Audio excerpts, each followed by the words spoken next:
नमस्कार। प्रवासाक्षी news network के खास कार्यक्रम जनगण मन में आप सभी का स्वागत है। 11 जुलाई 2006 की शाम मुंबई के उपनगरीय रेल नेटवर्क पर हुए श्रृंखलाबद्ध धमाकों ने न केवल 180 मासूम लोगों की जान ले ली थी, बल्कि पूरे देश को दहलाकर रख दिया था। इस हमले को भारत के शहरी जीवन के ताने बाने पर सीधा हमला माना गया, लेकिन लगभग 2 दशकों तक चले मुकदमे के बाद बंबई उच्च न्यायालय ने सभी 12 आरोपियों को सबूतों के अभाव में बरी कर दिया। यह फैसला जहां कानूनी दृष्टि से न्यायपालिका के सिद्धांतों के अनुरूप है, वहीं समाज और पीड़ितों के मन में अनेक सवाल और पीड़ा छोड़ गया है। पीड़ितों के मनोविज्ञान पर प्रभाव की बात करें तो जो लोग अपने घर के सदस्यों को या अपने स्वजन को इस आतंकवादी घटना में खो चुके हैं, उनके लिए यह फैसला निश्चित तौर पर भावनात्मक रूप से गहरा आघात है। वर्षों तक अदालतों के चक्कर लगाने के बाद जब न्याय की उम्मीद दम तोड़ देती है, तो पीड़ित परिवारों के मन में यह भावना गहरी होती है कि हमारा दुख कभी सुना ही नहीं गया। उनके लिए यह सिर्फ 12 लोगों के बरी होने का मामला नहीं, बल्कि अपने साथ हुई अन्याय की स्मृति को फिर से जीने का क्षण है। आम नागरिक के मन में यह अविश्वास भी पनपता है कि इतने बड़े आतंकी हमले में कोई दोषी सिद्ध नहीं हो पाया, तो क्या आतंकियों को पकड़ने और सबूत जुटाने की हमारी व्यवस्था इतनी कमजोर है? वहीं दूसरी ओर भारत अंतर्राष्ट्रीय मंचों पर यह बात दोहरा रहा है कि आतंकवाद के खिलाफ उसकी नीति जीरो टॉलरेंस वाली है। इस दृष्टि से देखा जाए तो यह फैसला वैश्विक स्तर पर भारत की उस कठोर छवि को आघात पहुंचाता है। सवाल यह उठता है कि यदि देश के सबसे बड़े आतंकी हमलों में से एक में हम किसी को दोषी नहीं ठहरा सके, तो दुनिया हमें आतंक के खिलाफ निर्णायक लड़ाई लड़ने वाले के रूप में कैसे देखेगी? इससे अंतर्राष्ट्रीय मंचों पर पाकिस्तान जैसे देशों को भारत के खिलाफ यह तर्क देने का अवसर मिलेगा कि भारत के आतंकवाद के आरोपों की बुनियाद ही मजबूत नहीं होती। चूक कहां हुई? यदि इस पहलू पर गौर करें तो सबसे पहले यह समझना होगा कि न्यायालय का दायित्व केवल सबूतों के आधार पर फैसला देना है। इसलिए जब उच्च न्यायालय ने आरोपियों को बरी किया तो यह स्वतः स्पष्ट है कि जांच और अभियोजन पक्ष कहीं ना कहीं असफल रहे। सबसे बड़ी विफलता जांच एजेंसियों की रही।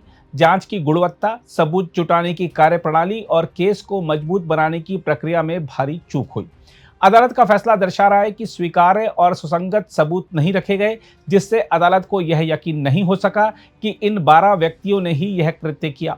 तकनीकी तौर पर देखा जाए तो महाराष्ट्र एटीएस और अन्य एजेंसियों की पड़ताल में विरोधाभास और स्पष्टता की काफी कमी रही, इसलिए गवाहों की गवाही और सबूतों के बीच मेल नहीं बैठा और अदालत में यह मामला टिक नहीं पाया। इस फैसले से 2 तरह के संदेश निकले हैं। पहला संदेश कानून के लिहाज से सकारात्मक है। यह संदेश है कि भारत में कानून किसी पूर्वाग्रह के आधार पर नहीं, केवल सबूतों के आधार पर चलता है। न्यायपालिका स्वतंत्र और निष्पक्ष है। यदि सबूत नहीं है तो कोई भी कितना भी बड़ा अभियुक्त क्यों ना हो, उसे दोषी नहीं ठहराया जा सकता। दूसरा संदेश व्यवस्था के लिहाज से नकारात्मक है। यह दर्शाता है कि हमारी जांच प्रणाली और अभियोजन प्रणाली अब भी उन मानकों तक नहीं पहुंच सकी जो आतंक जैसे संवेदनशील मामलों में अपेक्षित है। इससे अपराधियों में यह विश्वास पनप सकता है कि भारत में कानून का शिकंजा ढीला है। बहरहाल, मुंबई ट्रेन धमाकों में बंबई उच्च न्यायालय का फैसला कानूनी दृष्टि से भले ही उचित हो, लेकिन यह भारत की आतंकी विरोधी रणनीति और न्याय व्यवस्था की कार्यशैली पर गंभीर सवाल खड़े करता है। भारत को यदि आतंक के विरुद्ध अपनी अंतर्राष्ट्रीय साख को मजबूत रखना है तो केवल बयानबाजी से नहीं, बल्कि सटीक, तकनीकी रूप से मजबूत और विश्वसनीय जांच पड़ताल और अभियोजन प्रणाली खड़ी करनी होगी। इस प्रकरण ने यह भी स्पष्ट किया है कि आतंक के विरुद्ध युद्ध केवल राजनीति या विदेश नीति का प्रश्न नहीं, बल्कि पुलिसिंग, जांच और न्यायिक तैयारी के स्तर पर भी हमारी तैयारी की परीक्षा है। अब जबकि महाराष्ट्र सरकार ने मुंबई उच्च न्यायालय के फैसले के खिलाफ उच्चतम न्यायालय का रुख किया है, तो देखना होगा कि शीर्ष न्यायालय का रुख क्या रहता है। उच्चतम न्यायालय ने मुंबई ट्रेन बम विस्फोट मामले में 12 आरोपियों को बरी करने के बंबई उच्च न्यायालय के फैसले के खिलाफ महाराष्ट्र सरकार की याचिका पर 24 जुलाई को सुनवाई करने पर सहमति जताई है। देखा जाए तो अब महाराष्ट्र सरकार के कंधों पर पहले से ज्यादा बड़ी जिम्मेदारी आ गई है, क्योंकि उसे 180 मृतकों के परिजनों की उम्मीद पर ही नहीं, बल्कि आतंकवाद के विरुद्ध वैश्विक स्तर पर मोर्चा खोल चुके भारत की साख भी बचानी है। बहरहाल, आइए देखते हैं इस मुद्दे पर क्या कह रहे हैं उच्चतम न्यायालय के वरिष्ठ अधिवक्ता और भारत के पीआईएल मैन के रूप में विख्यात श्री अश्विनी उपाध्याय। 2006 में मुंबई में बम धमाके हुए। उन बम धमाकों में 189 लोग मारे गए, 189, 800 लोग घायल हुए। ट्रायल चला। ट्रायल कोर्ट ने 12 लोगों को फांसी दिया और मुंबई हाई कोर्ट ने उन 12 को बरी कर दिया सबूत के अभाव में। इसका मतलब यह हुआ या तो ट्रायल कोर्ट के जज साहब नासमझ थे या तो मुंबई हाई कोर्ट के जज साहब नासमझ है। मुझे समझ में नहीं आ रहा है इस संविधान में हाई कोर्ट के माननीय जजों को अनलिमिटेड पावर दिया हुआ है। एक बार इनको बरी करने के पहले इनका narco polygraph brain mapping test क्यों नहीं करवा लिया? इतनी संविधान ने शक्ति दिया है हाई कोर्ट के माननीय जजेस को कि वो कह सकते हैं कि मैं इन 12 आरोपियों का narco polygraph brain mapping test अपने सामने कराना चाहता हूं, सारे सवाल मैं खुद पूछूंगा और मैं जवाब सुनना चाहता हूं कि ये 12 वास्तव में निर्दोष हैं या दोषी हैं। कर लिए होते, क्या दिक्कत क्या थी? अरे 189 लोग मरे थे, 800 लोगों की जान गई थी। नार्को पॉलीग्राफ ब्रेन मैपिंग करने में कोई फांसी पर थोड़ी चढ़ाना होता है, इंजेक्शन लगाना होता है, 2 इंजेक्शन लगाना होता है। और ये 12 आरोपी थे जिनको फांसी हुई थी, 12 आरोपियों का टेस्ट करने में कितना दिन लगता? 12 दिन लगता। एक दिन अगर इन 12 आरोपियों का narco polygraph brain mapping test कराते तो 12 दिन में 12 के narco polygraph brain mapping test हो जाता। आप अपने सामने करा लेते, सारे सवाल खुद पूछ लेते।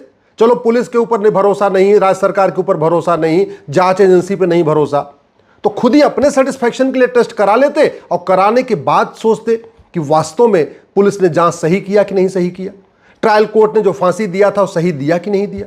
लेकिन नहीं, ये सब नहीं करना। Narco polygraph brain mapping test करने से आतंकवादियों के मानवाधिकार का हनन हो जाएगा। Narco polygraph brain mapping test करने से जिन 12 जिहादियों ने बम धमाके किए, 7 बम धमाके किए थे जिसमें 800 लोग घायल हुए, 189 लोग मारे गए, उनका ह्यूमन राइट वायलेट हो जाएगा। ये जो 800 लोग घायल हुए, इनका कोई ह्यूमन राइट नहीं है क्या? 189 लोग जो मर गए, उनका परिवार बर्बाद हो गया, उनका कोई ह्यूमन राइट नहीं है क्या? सारा ह्यूमन राइट आतंकवादियों का, अलगाववादियों का, जिहादियों का, हत्यारों का, भ्रष्टाचारियों का ही है। आसमान टूट पड़ेगा अगर narco polygraph brain mapping test हो जाएगा। इसलिए मैं आप लोगों से कह रहा हूं, आवाज उठाइए, इस सड़ी हुई न्यायिक व्यवस्था के खिलाफ आवाज उठाइए, जस्टिस विद इन ईयर लागू करिए। और मैं गारंटी के साथ कहता हूं 6 महीने के अंदर मुकदमों का फैसला होना शुरू हो जाएगा यदि police charter, judicial charter, administrative charter, citizen charter लागू कर दिया जाए, झूठ को गंभीर अपराध घोषित कर दिया जाए और झूठ पकड़ने के लिए नार्को पॉलीग्राफ ब्रेन मैपिंग कानून बना दिया जाए। ये जो 1984 में सिखों का नरसंहार जिन लोगों ने किया था, 2025 में भी ट्रायल चल रहा है, 41 साल बीत चुके हैं, अभी भी ट्रायल चल रहा है, जिरा हो रही है, बयान हो रहे हैं। क्यों? क्योंकि न्यायिक व्यवस्था सड़ चुकी है, कानून महाघटिया है। ये 1984 में जिन लोगों ने सिख भाइयों को मारा था, अगर हमारे पास नार्को पॉलीग्राफ ब्रेन मैपिंग कानून होता तो 1985 तक इनको सजा हो चुकी होती। और जो करोड़ों रुपए इनके जांच पे खर्च हो रहे हैं, जिरह पे खर्च हो रहे हैं, पुलिस को वेतन देना पड़ रहा है, सरकारी वकील को फीस देना पड़ रहा है, ये करोड़ों रुपए बच गया होता। नार्को पॉलीग्राफ ब्रेन मैपिंग कानून होता तो 1990 में जिन लोगों ने कश्मीर में नरसंहार किया था उनको 1991 में 1 साल के अंदर फांसी हो चुकी होती। ये जो करोड़ों रुपए बच जाता जो पुलिस के ऊपर खर्च हुआ है, सरकारी वकीलों के ऊपर खर्च हुआ है, फीस देने के ऊपर खर्च हुआ है। 1990 में एक आतंकवादी ने 4 हमारे सेना के जवानों को मारा था, टीबी पे एडमिट किया, हमने मारा था, बाद में प्रधानमंत्री से भी आके मिला था, एक समय मनमोहन सिंह जी से भी आके मिला था।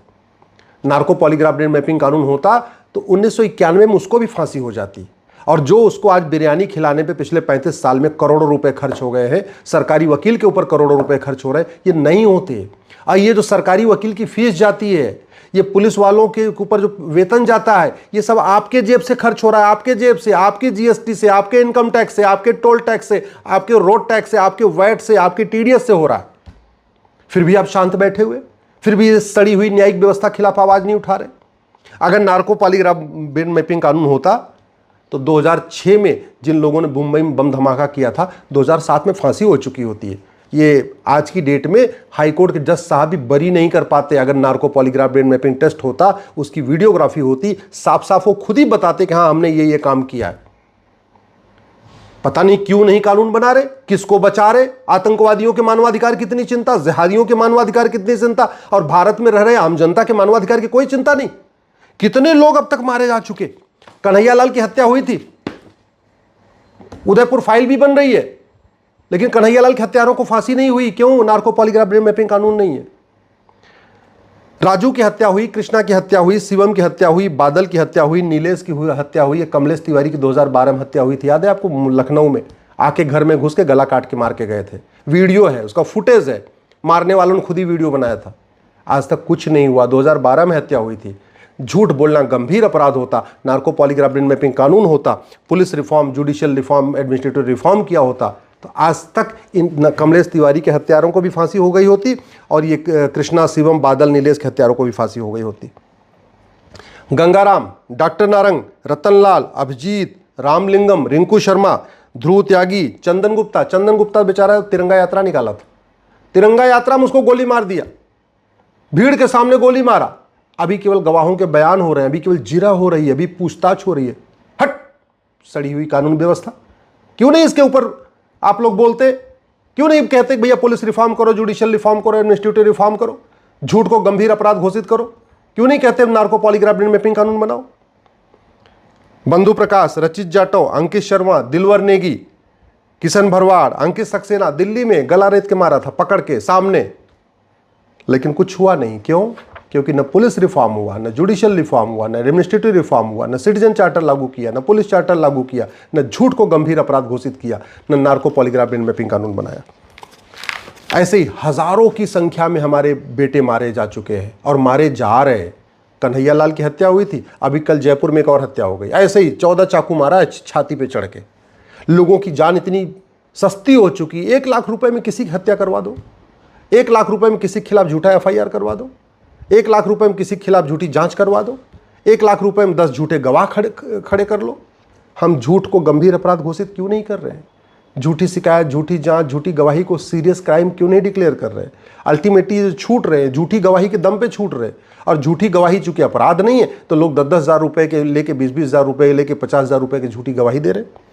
कितने हमारी बेटियां, 1000 बेटियां पर डे लफ्ज़ हाथ का शिकार हो रही हैं। साल में 3.5 लाख बेटियां लफ्ज़ हाथ का शिकार हो रही हैं और टोटल 5 लाख बहन बेटियां गायब हो रही हैं। अभी अलीगढ़ में 97 बेटियां हमारी गायब हो गई हैं, 97। इंदौर में एक लड़का 53 बहन बेटियों के साथ बलात्कार करके चला गया लफ्ज़ हाथ में फंसा के। मथुरा में एक ऑटो वाला 23 बहन बेटियों को लफ्ज़ हाथ में ट्रैप करके चला गया। और फिर भी तू मैं हो रहा है, आरोप प्रत्यारोप हो रहा है, नूरा कुश्ती हो रही है, बतौलेबाजी हो रही है। अंकिता को शाहरुख खान ने मारा, नेहा को अबरार ने मारा, श्रद्धा को आफ्ताब ने मारा, अंजलि को यामीन ने मारा, स्वाति को अरशद ने मारा, तनिष्का को साहिल ने मारा, कृति जैन को वसीम ने मारा, बबली को शहजाद ने मारा। नार्को पॉलीग्राफ ब्रेन मैपिंग कानून होता, अब तक इन सभी जिहादियों को फांसी हो चुकी होती। लेकिन ना, बस दुनिया भर की बातें हो गई, समाजवाद, गांधीवाद, अंबेडकरवाद, फलाने ढेकाने, अभी इनकी जयंती मनाना, अब इनकी पुण्यतिथि मनाना, अब ये करना, वो करना। बस पुलिस रिफॉर्म नहीं करना, जुडिशियल रिफॉर्म नहीं करना, एडमिनिस्ट्रेटिव रिफॉर्म नहीं करना, झूठ को गंभीर अपराध घोषित नहीं करना, नार्को पॉलीग्राफ ब्रेन मैपिंग कानून नहीं बना, बस दुनिया भर की बाकी सारी बतौलेबाजी चलेगी। अंतिमा को रिजवान ने मारा, दीक्षा को इमरान ने मारा, नीलम को तालिब ने मारा, एकता को तैमूर ने मारा, निधि को हैदर ने मारा, नीतू को लाइक ने मारा, वर्षा को वारिस ने मारा, प्रिया को एजाज ने मारा। 1000 बेटियां लफ्ज़ हाथ का शिकार हो रही हैं। अगर वो फंस जाती हैं तो उनके साथ बलात्कार हो जाता है, अगर वो नहीं फंसती हैं, अगर वो ट्रैप नहीं होती हैं, विरोध करती हैं, तो चाकू मार दिया जाएगा, गला घोट दिया जाएगा, गोली मार दिया जाएगा। कौन है जिम्मेदार? मैं गारंटी के साथ कहता हूँ 90% लफ्ज़ हाथ खत्म हो सकता है, 90% धर्मांतरण रोका जा सकता है, 90% घुसपैठी अपने आप भाग जाएंगे, जनसंख्या विस्फोट बंद हो जाएगा, तारीख पे तारीख बंद हो जाएगी, साल भर के अंदर मुकदमों का फैसला होगा। बस police charter, judicial charter, administrative charter, citizen charter लागू करना होगा, झूठ को गंभीर अपराध घोषित करना होगा, झूठ पकड़ने के लिए नार्को पॉलीग्राफ ब्रेन मैपिंग कानून बनाना होगा। इतना काम करना है और इसकी कोई लागत नहीं, बिना कुछ पैसा खर्च किए केवल कानूनों को बदल के भारत को सुरक्षित बनाया जा सकता है। नेहा को आसिफ ने मारा, शिवानी को आरिफ ने मारा, नैना को शेर खान ने मारा, सोनम को अंसारी ने मारा, प्रिया को शमशाद ने मारा, निशा को लुकमान ने मारा, सीमा को नदीम ने मारा, खुशी को अशरफ ने मारा, एकता को साकिब मारा, मानसी को मुजम्मिल ने मारा, निकिता को तौसीफ ने मारा, चैनिका को रफ़ीक ने मारा, हिना को अदनान ने मारा। अगर अभी भी आप दल गुलामी नहीं छोड़ेंगे, अभी भी आप पार्टियों की गुलामी नहीं छोड़ेंगे, अभी भी आप केवल नेताओं की कथनी और करनी के अंतर को नहीं समझेंगे और अभी भी आप घटिया कानूनों को बदलने के लिए आवाज़ नहीं उठाएंगे, तो एक दिन आपका बेटा भी मारा जाएगा, एक दिन आपकी बेटी भी मारी जाएगी। हो सकता है आपके घर में भी बम धमाका हो सकता है आपके पड़ोस में बम धमाका हो, आपके घर में ना हो सकता है आपके रिश्तेदार के यहाँ बम धमाका हो। आपके घर के अगर आपका बेटा और बेटी नहीं मारा जाएगा तो हो सकता है आपके रिश्तेदार का बेटा बेटी मारा जाए। भारत को सुरक्षित बनाना है तो दल गुलामी छोड़िए, पार्टियों की गुलामी छोड़िए, नेताओं की जय जयकार छोड़िए, कड़वा सच बोलना शुरू करिए, सच लिखना शुरू करिए, सोशल मीडिया में लिखिए और सांसद विधायक को पकड़ के जाके उनके घर पे बैठ के उनसे बोल के आइए कि भाई बकवास बंद करो, तू मैं बंद करो, मुझे तो ये बताओ जस्टिस विद इन ईयर कब लागू होगा। अगर आप भी लेना चाहते हैं देश दुनिया की तमाम जानकारी तो आज ही सब्सक्राइब करें हमारे चैनल को। साथ ही नीचे दिए बेल आइकन को जरूर दबाएं ताकि हर अपडेट आप तक पहुंच सके।